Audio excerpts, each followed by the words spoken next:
I'm talking for the first 2 weeks in January about evangelism, focusing on that, and the importance of us sharing God's word. And I'm gonna try to encourage my youth minister to kind of team teach with me one of those.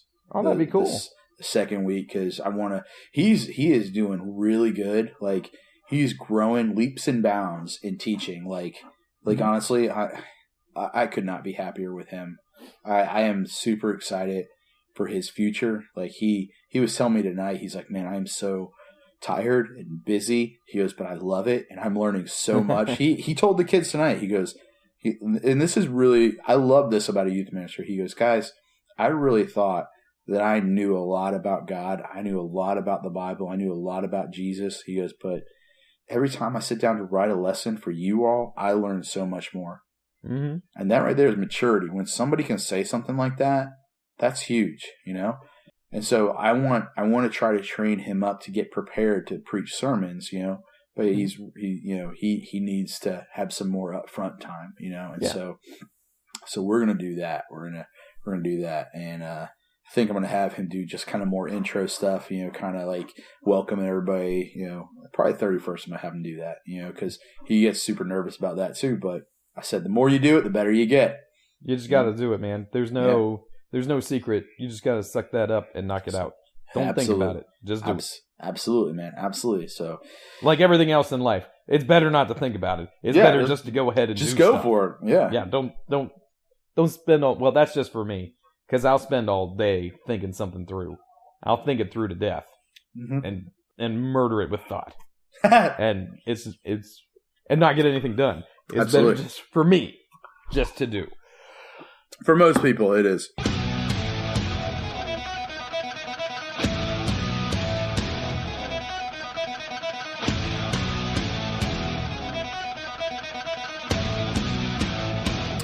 Oh, ladies and gentlemen, boys and girls, children of all ages, welcome to your two favorite facially blessed individuals. That's right, folks. It's the Two Bearded Preacher. We are here for your listening pleasure, aiming to misbehave, just like we always do, because that's what the goats of podcasting do. And don't worry about your goats. They will be safe from all the bobcats running around. Do not worry about that. We got it on lock. They're going to be okay. Gonna be all right. Everything's gonna be okay.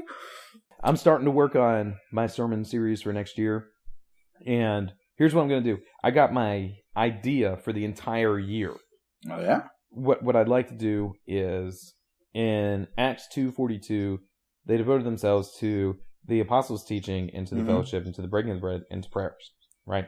That's what they devoted themselves to. All my sermons in January, we get one sermon for each one of those things. Yeah. Right? Then, over the course of the year, each one of those sections is going to be covered again in depth through the series.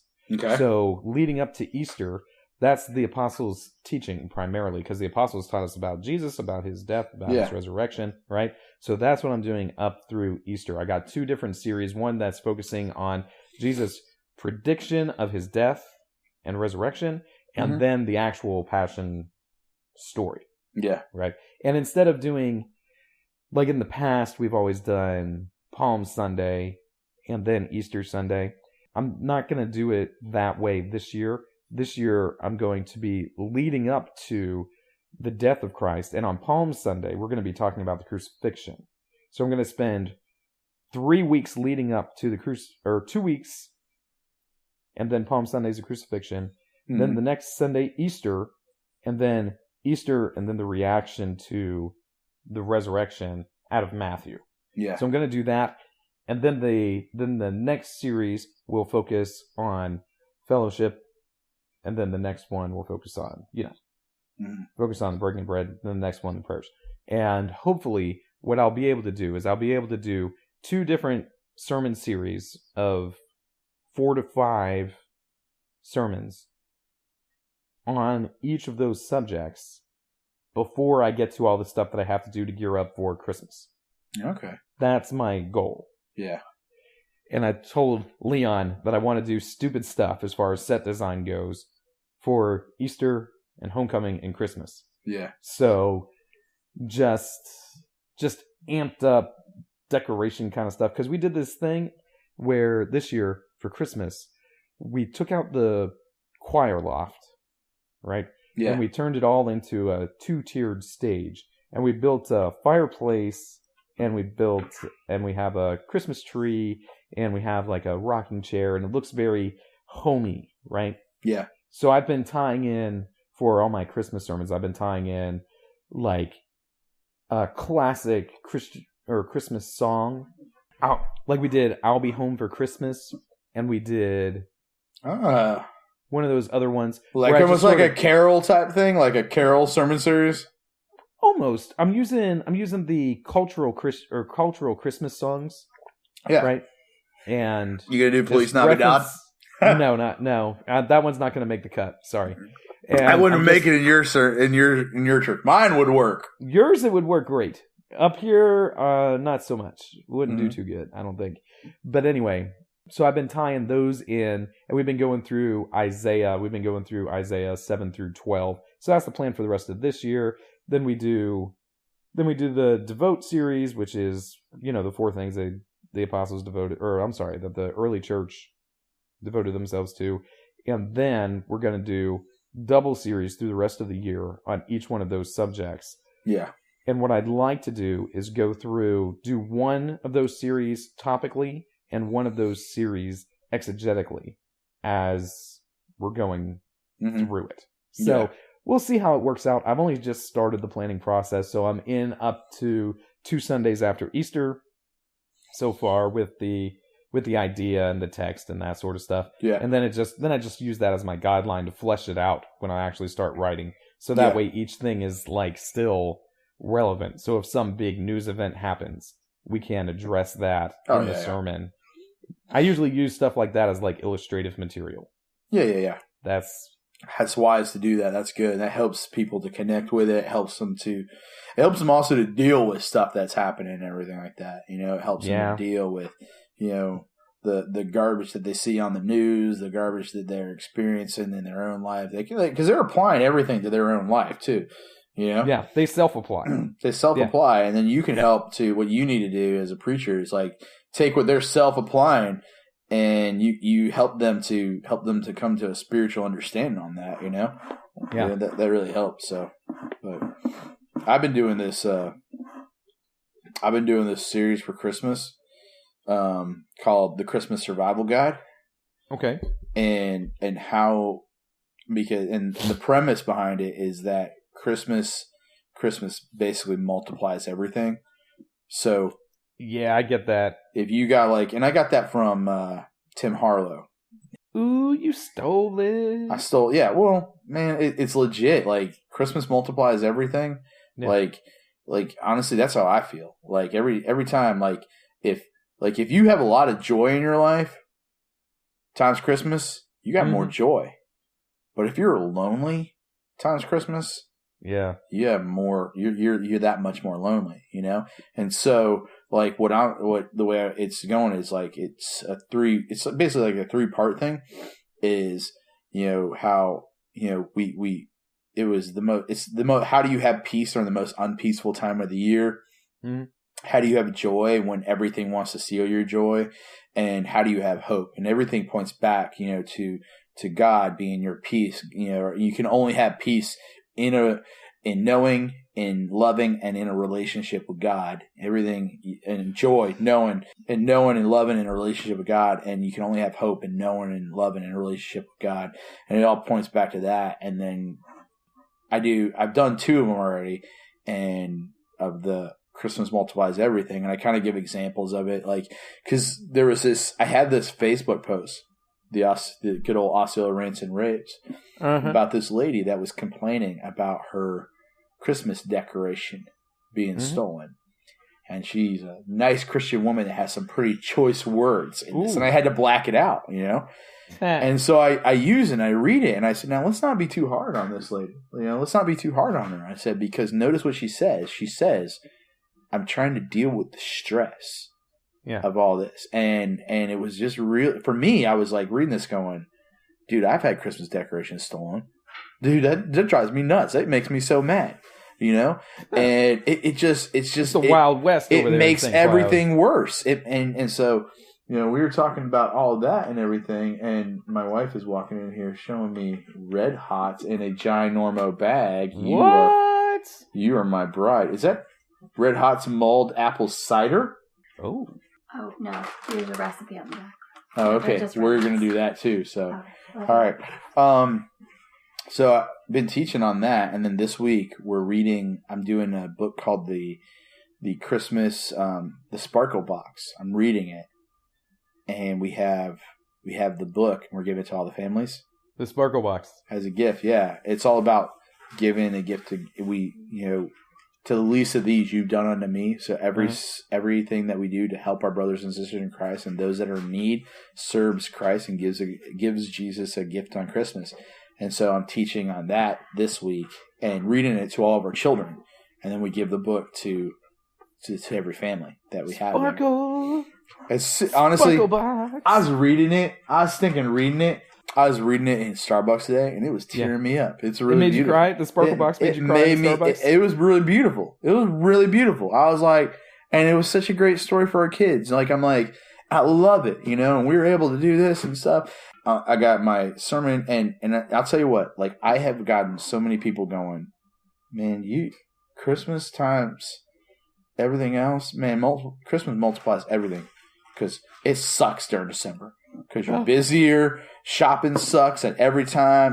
You got to see your family, and it's painful, And so says you got to see your family. That's funny. You got to deal with them and everything like that. So just go and see the family members that you like, and skip the ones you don't like. Yeah. So you can't do that though, can you? You can't. You're not allowed. You got to see them all. You got to see those top dollar, top shelf family members. Those family members. That's right. The ones that don't annoy you.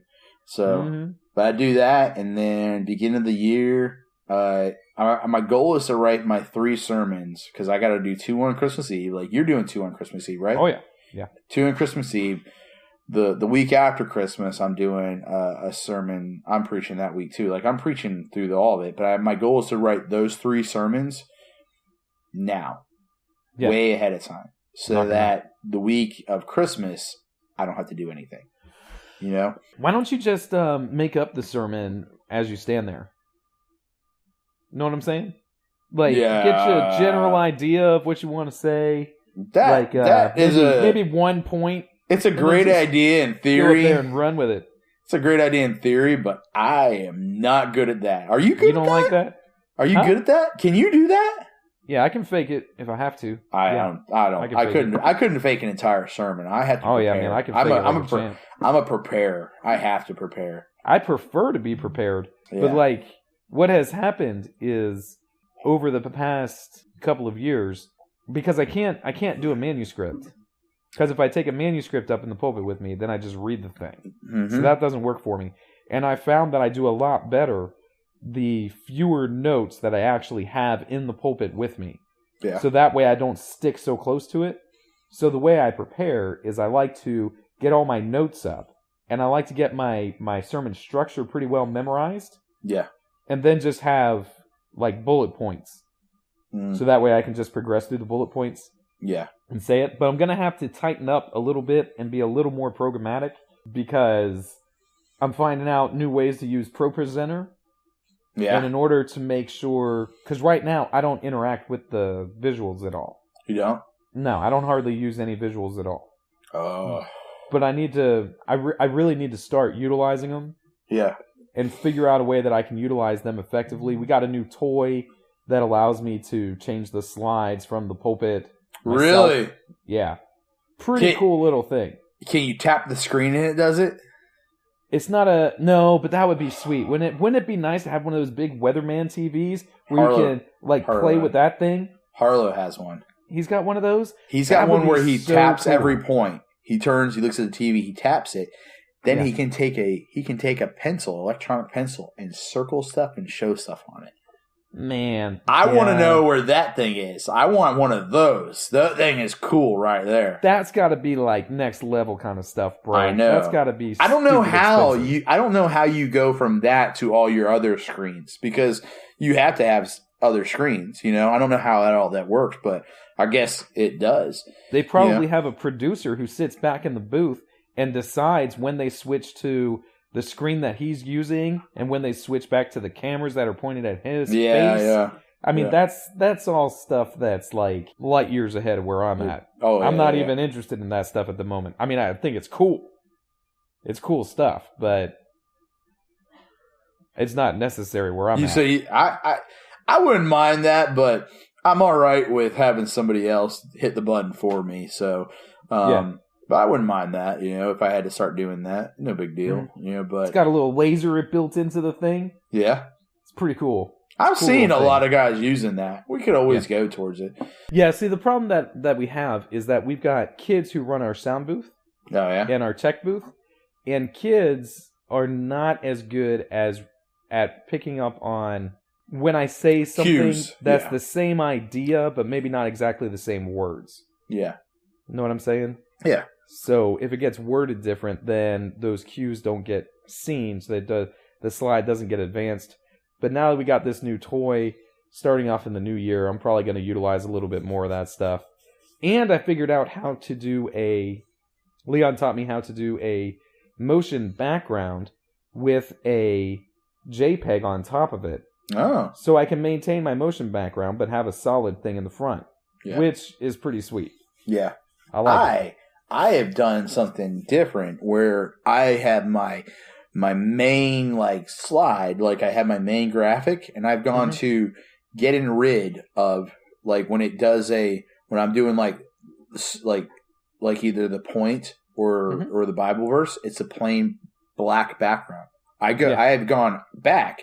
I've taken a step back to where I just do that. To simplicity, right. I've simplified it that way because... It makes it a lot cleaner, I bet. It makes it very clean. Not to mention, we are moving... We just got a brand new, really top-of-the-line camera that to move back... We have to expand our sound booth. We have to build a brand new sound booth, extend it about 3 feet out and another foot forward.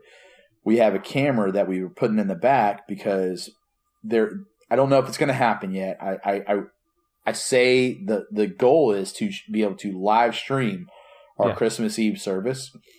I don't know if it's going to happen or not, but that's the goal. And it's a good possibility because we've got all the technology that we need. We just got to upgrade our internet service. We have to upgrade that big time in order to live stream it. But we're making some changes because you remember how I preach from the floor?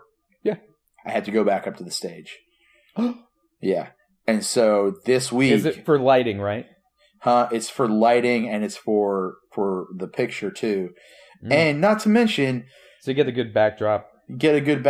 But at the same time, I always like to be on the floor because I felt like I can engage the audience better.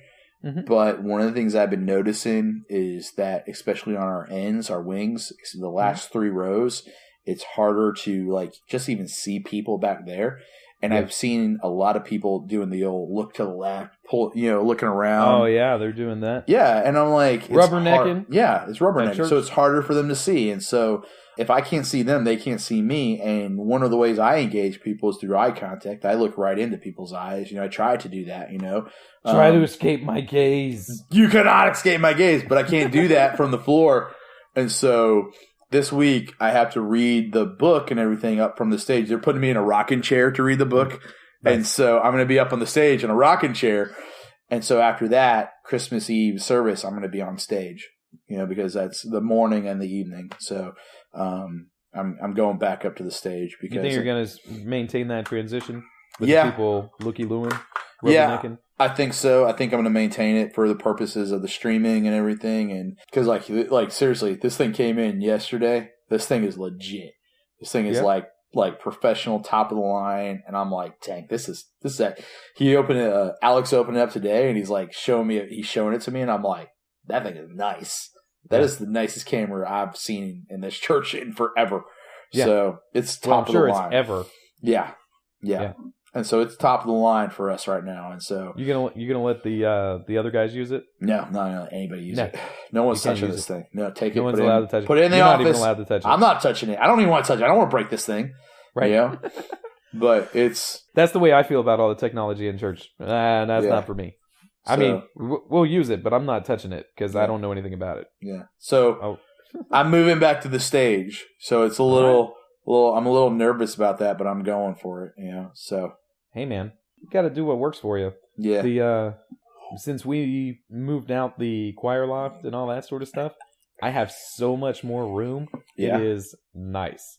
Yeah. So now I feel like I can walk around a little bit. I'm still tied to the pulpit because that's where my mic is. And we've tried some other wireless mics, but they were always cutting in and out and that sort of thing. Really? Yeah, it's trying to, the problem with our sound system is that we're trying to incorporate a lot of this newer technology with some of the older stuff that's still there. So we're still in the process of upgrading. Do you need a new soundboard? Well, we already got one. We got a Behringer 32. Oh. I think it's weird. Is it the digital one? Yeah, it's digital, yeah. That's what we have. It's got 32 channels. Yeah. And it's one of those things that I don't touch it because other people know how to use it. I don't have to use it. You hit a button and it changes all the things. It's all the things slide around. They're like zoop, zoop, zoop, zoop. I'm like, I have gone in there and pressed the buttons and watched all the little things move around. It's like, ooh. Yeah. But yeah, I don't make adjustments. I'll send you what my mic is if you want, because I don't have any issues with it one bit. Well, Leon told me that the main issue is that there are speakers directly overhead of the pulpit. Right?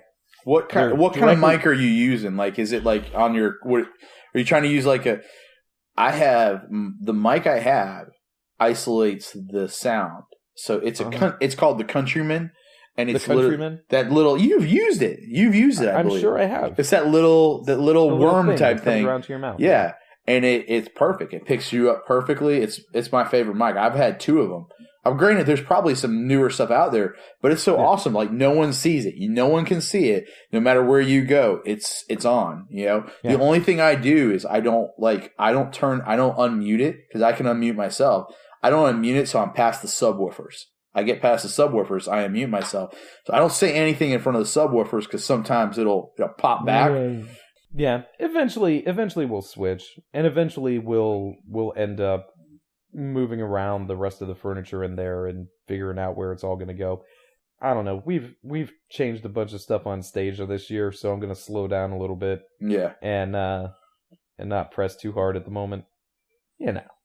Why tempt fate? Oh, man, I say keep running with it.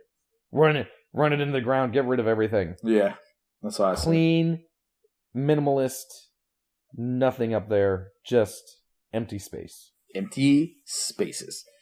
You know what? Them big churches. Do you know what their stages look like? Blank. Flat. They're big and flat. That's it. There's nothing up there. Welcome to intermission.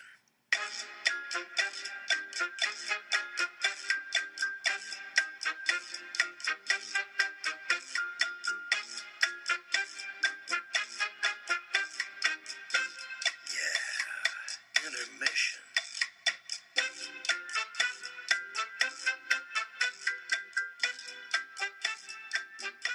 You know what Dana just did?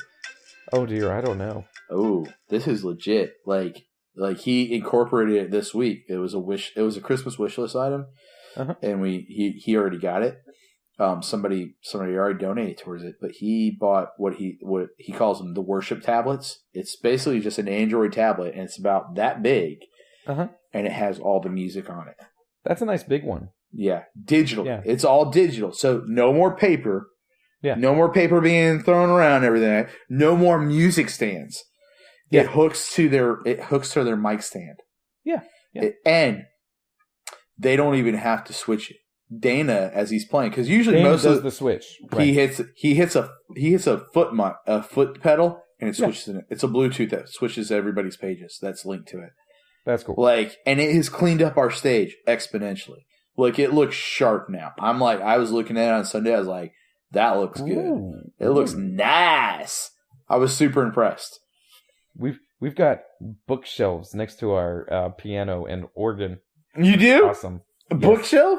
Bookshelves covered in old hymnals that have never been touched. Does she in the middle of your service, does the lady turn to the bookshelf and start thumbing through stuff like, oh, let's do this one. Okay, here we go. No, I don't think so. But in the backstage, we've got a cabinet full of music collections from like the 40s. What? Yeah, no lie. I am going to sell it all. Is it like really? I'm going to buy Clint a brand new sound system. Is it like it's sellable stuff? It's not paper. It's sellable music. stuff. It's paper music, yes, but it's sellable because it's packaged. Oh, some of this stuff is not even opened, and it's from the 40s and 50s. I was gonna say Incredible. if it's papers, it makes great use for a bonfire. That's what I was thinking, and the cabinet too. Oh, But the cabinet will burn nicely. it will burn nicely. It's very nice. I would not burn. I'm not burning any of the stuff from the church in case anybody from the church is listening to this. I'm not going to do that. We will go through all the appropriate committee structures in order to sell this stuff. I got you, brother. You know what I have to replace soon? Huh. I have to replace the cross in the front of our church. Ooh. Are you worried that someone's going to get upset that you're replacing the cross that Jesus placed there? No, I'm not worried about it. No. But I'm worried that I'm going to take it down. Yeah. And people are going to like, oh, we're taking down the cross on the church? What is going on here? But I'm not taking it down permanently. You're a bunch of Muslims. That's what's going on. I'm taking it Muslims. down in order to replace it. Because, it's an old white, but it's falling apart, you know? Donald saw it. He says it needs to be replaced. He was up there trying to fix something. He's like, it needs to be replaced. And what I want to do, we need to repaint the front of our church again. We just got it pressure washed. It looks fantastic. Yeah. And I want to paint the front of the church again. Go with a darker blue, matches more of our chairs and everything. Yeah. And then I want to put over that dark blue. I want to get a dark stained wood cross, a pressure, stained, that kind of pressure that treated and all that pressure stuff. treated, dark stained wood cross, like a dark wood, because that'll pop on that blue. It'll look nice, and so that's what I want to do. And so I think that I was talking to Bryce about that today, and he's like, "That sounds cool. I like that."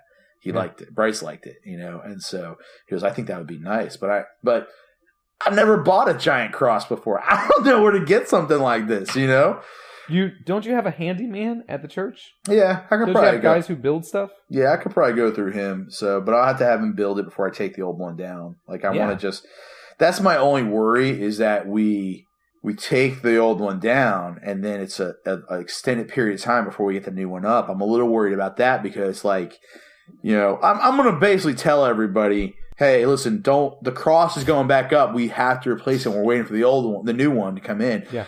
And I'll probably do that, but I don't want people to have this attitude about it, like, oh no. I don't think anybody would, but if I explained it, they'd probably be fine. But I kind of want to get the new cross before I take the old one down. Get ahead of it, man. Yeah, get ahead of it. Like if I wanted to do something like that, decoration wise or whatever, I would get the new cross first. Yeah. I would figure out a way to make that happen. See how big that thing is. A lot bigger than I thought it was. Like I didn't realize how big it is until I was looking at it. I was like, dang, that thing is huge. Yeah. Have fun with that. That's all you, buddy. Oh no, it's not on me. I got guys to do that. So you're like, no. I got fellers. Yeah, I got. It's an excellent opportunity for you to engage some of the gentlemen in your congregation and say, look, I got a project we need to do. Oh, I'll be there. Yeah. I'm not gonna put it out. The last time we painted the front of the church, I was the one at the top painting it. Really? Yeah, man. I was up there painting that sucker. That's cool. I'm not going to do it no more, though. I'm going to hire somebody. I've got a deacon in our church who says, I'm never painting again. I will pay someone to paint. Yeah. I'm not painting again. Yeah, so I was like, that was his policy. It was I was even looking at the guys. I was like, hey, we need to paint the front of the church. And all the elders go, we're paying somebody. I go, amen. I'm all right with that. I'm totally all right with that. I thought I was going to lose my life a couple times. I was in a lift. Like, I got so mad. Yeah, I was in a lift. Cherry picker? Yeah, I was in this. It was like the long one that goes out like that. Yeah, a boom. You were on a boom? I was on a boom. Okay. And I'm out there and I'm painting and I'm like, all right, bring me back down. And somebody and I could control it at the time up there and the controls didn't work. Well, somebody thought it would be funny to turn the power off down at the bottom. Little did they know that you had to wait. It was like had to totally reset, and it took a long period. So I'm literally up there for like 25 minutes waiting for this thing to reset because they decided to be a jokester. Such a jokester. I almost threw a bucket of paint at them. I'm like, "This is what you get." Just repaint their car for them. Yeah, I was thinking about 25 feet in the air. Yeah. I'm going to tell them about that. I'm going to remind them about that. So I ain't never going up in a cherry picker ever again because of that right there. Mm-hmm. So. I think that's fair. I think it is too. Are you going to have to, if you do this live stream stuff, are you going to have to change all the lighting up there for your stage? Some of it we will. Mm-hmm. We are going to have to, we're going to have to get some new par cans. And that's one of the things Dana was telling me. He's like, we don't have to do it right now. Yeah. But eventually we will have to change some of our, one of our dimmer packs is going out, so we got to replace that. But then we do have to change some of that lighting. We do already have new lighting, but we do have to replace some of the old ones. And then he wants to do some backlighting too, which that makes sense to me. Like he wants to put a bar up on the stage and do some backlighting too, which I'm okay with as well. You know, it's just the process of doing it. We'll have to light up the moneymaker. Jesus. I don't know. Whatever. Light up the money maker. What are you backlighting? You talking about my badonk? I feel like he's talking about my badonkadonk. That's what I was talking about. My hiney. And I'm like, why are we lighting up my hiney? What, is there a camera back there? You should ask Dana about that. Well, you know the Junk Tracker 3000 can be set up for a hiney. Yeah. So the Junk Tracker 3000 is actually going to be relegated to a different role now.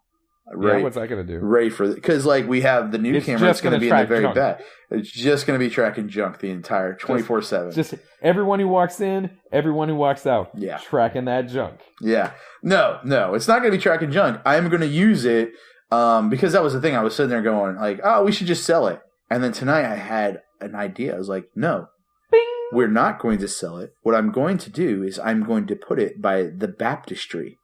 There you go. And it is going to record when we do baptisms. That's a good idea. I thought it was a brilliant idea. And I was like, we're doing that right there. Very because, good. seriously, man, that's legit right there. You get to see, and we can put it perfectly right there. It'll be a crystal clear picture. It'll record me or record, whoever's doing the baptism or record the person getting baptized. It'll be perfect. Yep. We can set it up perfectly at an angle, Yep. Legit. Good plan. I like it. Yep. And once you get those baptism robes all wet, it's going to be able to track junk in a very, very good way. We do not use track junk. We do need to get new baptismal robes. That's one thing we do need to get. Although I'm thinking about changing something there. I'm trying to do. I might do something different, which off the wall stuff. But what's up with it? What? Just get some t-shirts? I'm thinking about doing some really nice Northeast shirts, and then they get to keep them later. Yeah. So you want one of these awesome t-shirts? We're gonna have to get baptized. You got to get baptized for it. That's the rule. Yeah. So there's that. Which remind me, I have something to tell you that I can't say on the record. Oh, okay. I have to say it off the record. Off the record? Okay. Well, we've got about 10, 20 more minutes, and then we can go back to off the record. Off the record. So, which, let me just say this, folks. Yeah. If Martin and I can start making money doing this right here, via Patreon, is that what it is? If we can get some supporters on Patreon. Wait, don't we have to set that up in order to do that? We will have to set that up, which I think we should.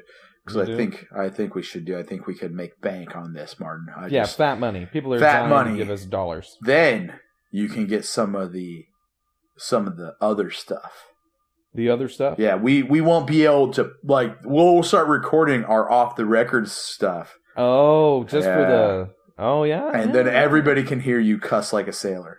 Well, the off-the-record stuff would only be for the patrons. Exactly. Right. It'd only be for the patron. We would mail you the off-the-record stuff. Yeah.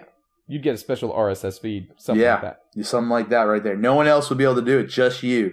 Just you. So that's what I'm thinking. That's not a bad idea. Yeah. I mean, there's guys who do that. And then we send them either a coffee mug or something like that with our beards on it. You get that that's too. Smart. I think that's a good idea.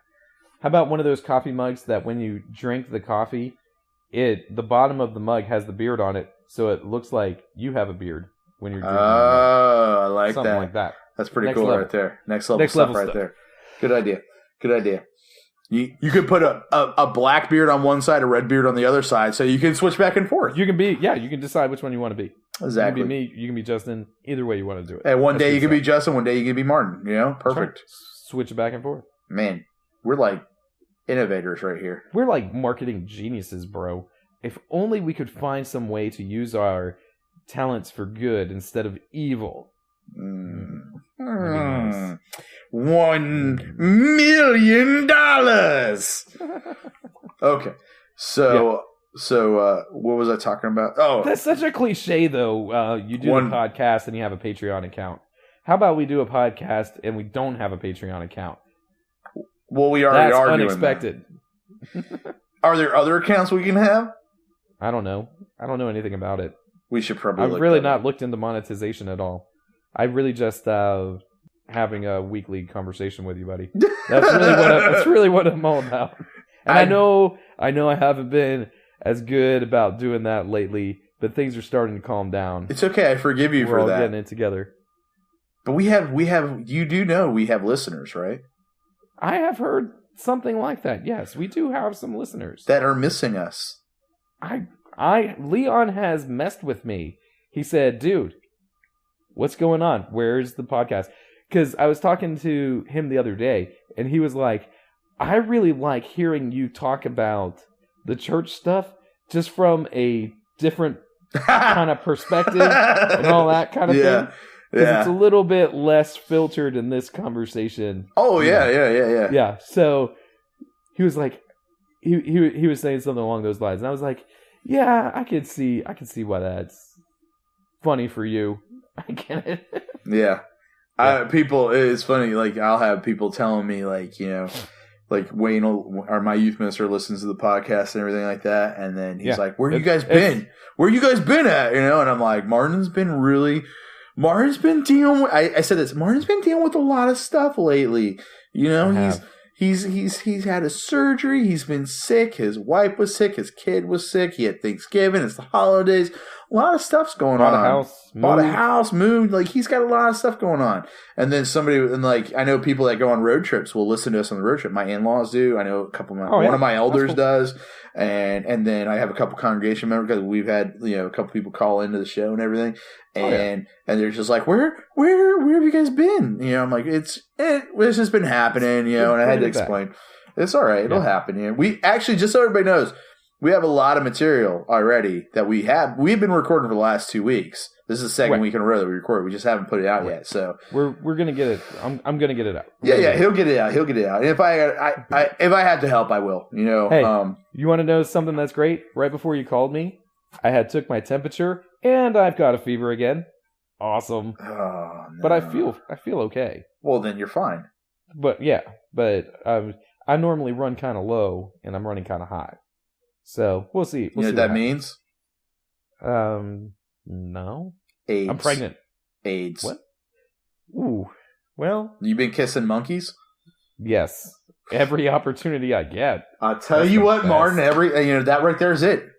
That right there is it. The monkey kissing? Monkey kissing.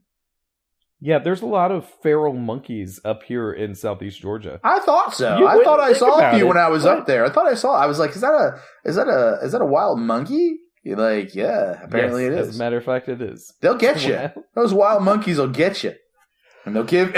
And when they do, they'll give you AIDS. That is what's going on. You've been up to the what is it, Weeki Wachee Springs, or is it one of these springs over there near Ocala? Silver Springs. Silver Springs has wild monkeys living around it. And they'll get you. Tarzan there. And they'll get you. Yeah, they'll get give you the AIDS. They'll give you the AIDS. You got to watch them. Yeah. You're thinking that it's okay to kiss those monkeys, but it's not. It's not safe. No. Keep your tongue to yourself. Don't tongue kiss a monkey.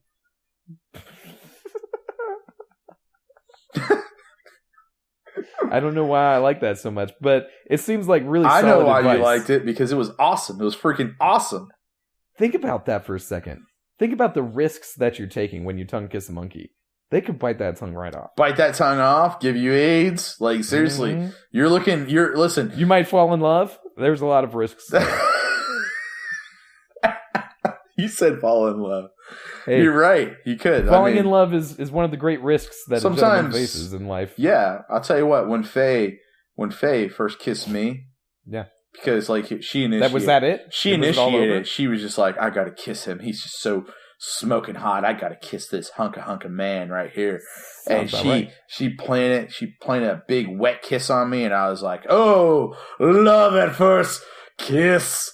I already loved her at first sight, but love at first kiss just solidified the deal. Next level stuff. Next thing you know, you're marrying a monkey. Level. You know, so don't kiss a monkey because you might have to marry that monkey. You might fall in love. And that monkey will definitely give you AIDS. So I hope you don't have the AIDS, Martin. Oh, I'm pretty sure I don't, but thanks. I do like to say the AIDS because I feel like that's something an old person would say. For people that smoke a lot of weed, old people like, you're gonna need to get off the pot, and that makes young people laugh because you said the pot. So I say, and if they are on the pot, they laugh even more when they say the pot. Makes me laugh. You said the pot. You said the pot, so I'm gonna say the AIDS. Hopefully, you don't have the AIDS. I don't think I do. Okay, so I've been chasing beavers, not monkeys. I'm pretty sure. Did you ever get those beavers? Not yet. I did set up a little thing to see if there were beavers actively going from the beaver pond up to my pond. And the indication is that they are, in fact, doing that. Really? So, yeah. So I'm going to have to get me a trap or something like that to take care of these beaver. Okay, if you do not catch these beavers by February or so, can I come up? You can come up whenever you want. Okay. And shoot as many beavers as you want. Listen. Here's what I'm thinking. Oodles of beaver. Because I'm licensed. I'm fully licensed to hunt stuff. Fully licensed, right? Not in Georgia, but whatever. If I have a Florida license, it's good. It's good for Georgia too. That's not how any of this works. I'm pretty sure that's how it works, Mark. That's how it works. So, anyways. One state, the other state. We'll come up because apparently, okay, I don't know if you noticed this. I don't know, maybe you knew this, but I think your son messaged me on Facebook asking if Jonas could play. Did he? I got a message from you asking if Jonas could play from your Xbox account. And the answer is tell Dave yes he can, but we need to set it up because they don't have phones, they can't communicate to each other. So yes, I don't know what you're going to play. I guess Minecraft. Jonas is a major Minecraft fan. Yeah, that's all these kids play. I've got a dozen games. They all play Minecraft. Can they play? They're not even interested in other games. Yeah, they're not either. I have all these other games. They won't play them. So I'm getting ready to sell their wrestling game because it's ticking me off. So you keep losing? Huh? I don't play it. I just play that one. WWE 2018? Yeah, 2018. It's 2017 they're playing right now. So, or maybe it's 2018. I don't know. What is it? Is it the new one? It's 2K17. It's not the new one. Okay. But anyways, Dave obviously wants to play with Jonas, so we need to figure out a time. I'll come up there, okay, and we'll create like a blind. We'll make us a blind, and we'll just stay out all night and hunt beaver, like legit stuff. Like I'll bring the guns. I've got the guns. Okay. All right. Because there are definitely beavers going from the beaver pond up to my pond. They're using this very specific trail. Yeah. Here's what I did. I took a large hunk of wood from a tree that I knew that the beavers had eaten off of, so I knew it was their kind of tree. Yeah. And I set it in their way. The next time I went out there to check, they had moved it down into my pond. And it was set up on the other side of the dam. So they are definitely doing some stuff. Those wily beavers. Those wily beavers are causing problems. They're gonna die. Yeah, they're gonna have They're gonna get killed. Yeah. There's nothing we can do about that. I'll tell you what. You gotta watch out for those beavers.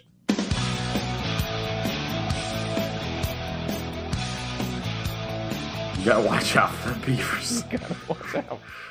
They do. Yeah. I know you're sitting there joking, but if they put a hole in the dam, then all of the water comes out. The beaver is going to ruin the pond. That beaver will get you. It'll get you. That beaver It'll get you. You got to watch out. Gotta watch out for that beaver. Gotta get that beaver. Make sure you don't get them AIDS. You got to cut that right there. That was fine up until you went with AIDS. Everything was fine. And we were doing just great until you said that.